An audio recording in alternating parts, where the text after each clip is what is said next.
Good morning friends, Kitis Blog channel আপোনালোকক সকলোকে welcome জনাইছো। এটা ওলাই যাবলৈ আহিছো মই গাঁৱলৈ। লাষ্ট টাইম কৈছিলো মোৰ কাখৰ অকণমানি আধা বিঘা মান হ'ব। সেইটো জংগলটো ভাঙিম বুলি কৈছিলো। এদিন মানৰ কাম আছে, যদি নহলে মানে চাও কি হয় দেখা যাব। চাই থাকিব ভিডিঅ এনলৈকে। আজি ফাৰ্ষ্ট টাইম জেচিবিত বহি গৈ আছো মেইন ঠাইলৈ। বহি মানে মোৰ ভয় লাগি গৈছে। চলোৱা মানুহজন কেনেকৈ চলাই লৈ যায় তাকে মানে ভাবি আচৰিতে পাইছো। পুৰা উখৰা মুখৰা জেগাটো মানে তেনেকৈ চলাবলগীয়া হয়। ফাইনেলি মেইন ঠাইলৈ আহি পালোঁ। তো এতিয়া এয়া কাম ষ্টাৰ্ট হ'বহি। বৰ্তমান গৈ আছোগৈ ঘৰলৈ আৰু এই খাব কাৰণে কিবা কিবি বস্তু ল'বৰ কাৰণে। মোৰ ফাৰ্মত যোৱা ৰাস্তা একদম মাজত ইয়াত অভাৰ ব্ৰিজ বনাই আছে। বজাৰ কৰিলোঁ, যিহেতু গাঁৱত যোনটো ড্ৰাইভাৰজনক আৰু মামাহঁতে তাতে ভাত খাব বুলি কৈছে। মই অকণমান ব্ৰেকফাষ্টটো কৰিলোঁ।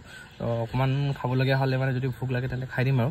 এতিয়া গৈ লওঁ, গৈ কিমানখিনি কাম আগবাঢ়িছে আপোনালোকক জনাই আছোঁ। যিহেতু এতিয়া সময় হৈছে 11:26, কিমানখিনি কাম আগবাঢ়িছে আপোনালোকক দেখাব বিচাৰিছোঁ। এয়া চাওক, এই যে হাফলু দেখা পাইছে নহয়, এইটো বহুত বেছি পুৰণা হাফলু হয়। ককাহঁতৰ জন্ম নোহোৱা আগৰ পৰাই আছে বুলি কৈছে। ভাবিছিলোঁ এদিনীয়া কাম হ'ব বুলি, গৈ থৈ মানে 2 দিন মানৰ কাম হ'বগৈ। আৰু লগতে এই পাৰটো অকণমান বেকাতে ৰাখোঁ, উখৰা মুখৰা হৈ আছে, তো সেইটো মিলাব লাগে। গুড মৰ্ণিং, এয়া চাওক ৰ'দ ওলোৱা নাই আজি, পূৰা জাৰ নমাইছে। এতিয়া ওলাই যাবলৈ আছোঁ আকৌ গাঁৱলৈকে। কামটো আধৰুৱা হ'ল বুলি কৈছিলোঁ। ইমানে বাঁহৰ মূৰা আছে, তো বাঁহৰ মূৰা গুচাওঁতে মানে পূৰা ফাটি গৈছে। আৰু কথা এটা কয় নহয়, যেতিয়া ভূমিকম্প বা কিবা এটা আহিলে মানে বাঁহৰ গছৰ তলত থাকিব লাগে বুলি কয় নহয়, তো সেইটো কথাটো সঁচা হৈ চাগে, কাৰণ বহুত ষ্ট্ৰং হয়। কিমানখিনি কাম আগবাঢ়িছে দেখা আছোঁ।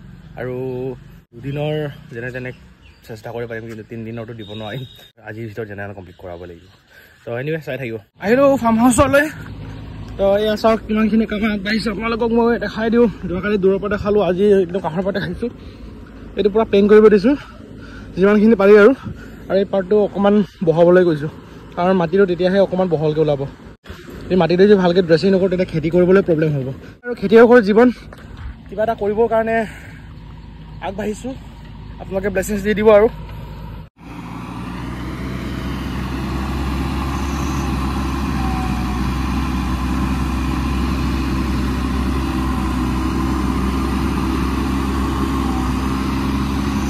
যিখিনি কাম চলিছে যদি আধৰুৱা কামটো শেষ কৰি দিওঁ। আৰু লাইনৰ পষ্টকেইটাও চেঞ্জ কৰা হ'ল। গুড মৰ্ণিং, আজি পুনৰ ওলাইছোঁ ডিব্ৰুগড়লৈ। তো 3rd ভেকচিন দিব লাগে। ফাৰ্ষ্ট ভেকচিন জন্ম দিয়াৰ 5 ডেজৰ পাছত, আৰু তাৰপিছত 1.5 মান্থৰ পাছত। তো লাষ্ট টাইম মাৰৰ পৰা আমি 1 মান্থ পাছত গৈ আছোঁ ডিব্ৰুগড়লৈ।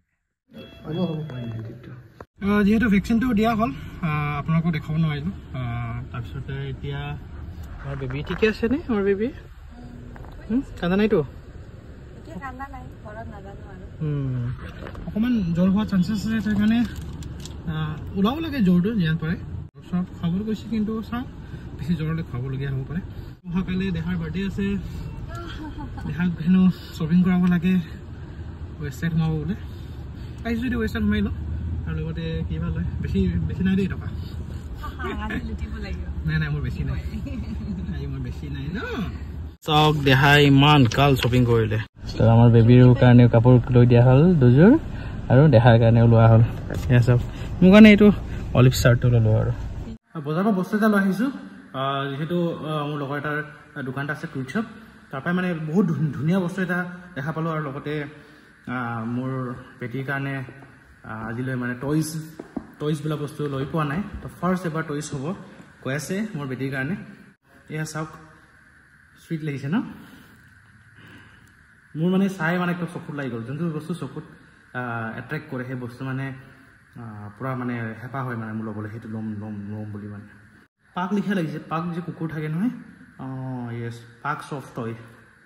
বহুত ধুনীয়া, বহুত চফ্ট হয়। এতিয়ালৈকে মানে টয়ছ বোলা বস্তু খেলিব পৰা নাই, কিন্তু হ'লেও মানে মোৰ ফালৰ পৰা এটা সৰু গিফ্ট বেটীৰ কাৰণে। নিজৰ ইন'ভেশ্যনত এটা বস্তু এটা বনাব দিছিলোঁ। এয়া চাওক, এয়া হ'ল ক্ৰিপ ৰুম মানে আপোনাৰ পোৱালি যেতিয়া জগিলে তাৰে ইয়াত থ'ব লাগে। তো ইয়াত মানে আপোনাৰ খেৰ চেৰ দি 100 বা 200 যদি লাইট দিয়ে, সেই ৱাৰ্মৰ মতে ইয়াতে থাকেগৈ। তেতিয়া মানে কি হয় পোৱালি মৰাৰ চান্সেছটো কম থাকে কেলে মাকে সৰুতে চেপি দিয়ে তো সেই তেতিয়া চেপতে অভিয়াছলি মৰিবই পোৱালি হয় তো সেইকাৰণে এই ক্ৰিপ ৰুমটো বনোৱা হৈছে তো এনেতো তাই পকাতে ডাইৰেক্ট ফিট কৰি বনায় কিন্তু মই এইটো লোহাটো বনালোঁ এইটো 36 কিলোৰ হয় অলপ কম হ'লেই হৈ যায় 25 কিলো 30 কিলোৰ ভিতৰত হ'লে হৈ যায় তাৰ তলতো মই প্লেনচি লগাব দিলোঁ তো যিহেতু প্লেনচিটতে শুব দিম আৰু লগতে তো ইয়াতে দানাটো খাব পাৰিব পোৱালি দানাটো মাকে যদি খাই দিয়ে আপোনাৰ পোৱালিকেইটা খাব নাপায় গ্ৰ'থ হোৱাৰ চান্সেছটো কম হৈ যায় এইটো বনাম বুলি ভাবোঁতে কেইটা পোৱালি চেপি মাৰি পেলালে গোটেই থাকি যায় ন সেইকাৰণে অকণমান লেট হৈ গ'ল মোৰো তো লেটলি আপোনালোকক দেখালোঁ এয়া চাওক এয়া হ'ল আপোনাৰ ক্ৰিপ ৰুম তো ফাইনেলি বনালোঁ আজি আৰু এইটো ওপৰত এটা লগাব দিছোঁ ইয়াত আপোনাৰ বাল্বৰ ৱায়াৰ হেংগিং কৰিবৰ কাৰণে বৰ্তমান এই ঘৰত বেছি গাহৰি থোৱা নাই মানুহকেইটা অকণ কমপ্লেইন কৰাৰ কাৰণে গাহৰিকেইটা কমালোঁ এইটো পোৱালি দিও হৈ আছে আৰু এইটো 1.5 মান্থছৰ আপোনাৰ গাভিনী হৈ আছে আৰু এইটো 3.5 মাহৰ আপোনাৰ গাভিনী হৈ আছে তো বেছি সময় নালাগে এইটো আৰু 20 দিন 25 দিনৰ ভিতৰত দিব আৰু এয়া চাওক ক্ৰিপ ৰুমটো ইয়াত থৈ দিলোঁ এতিয়া ইয়াত বাল্ব কানেকশ্যনৰ কাৰণে ৱায়াৰিং কৰিব লাগে তো নিজে সৰু সুৰা কামবোৰ জানো আৰু বহুত দিনৰ পাছত মই এই ঘৰৰ গাহৰি ফাৰ্মটো দেখালোঁ আপোনালোকক তো সেয়াই আৰু দেই ইমানে আৰু আজি ভিডিঅ' চাই যদি ভাল পাইছে লাইক শ্বেয়াৰ ছাবস্ক্ৰাইব কৰি দিব বহুত দিনৰ মূৰত আপোনাৰ সৰু সৰু কিছুমান কালেক্ট কৰি দিয়া হৈছে এমাহত এবাৰেই যোৱা যেন হৈছেগৈ আৰু ভিডিঅ'বোৰ তো এনিৱে বাই বাই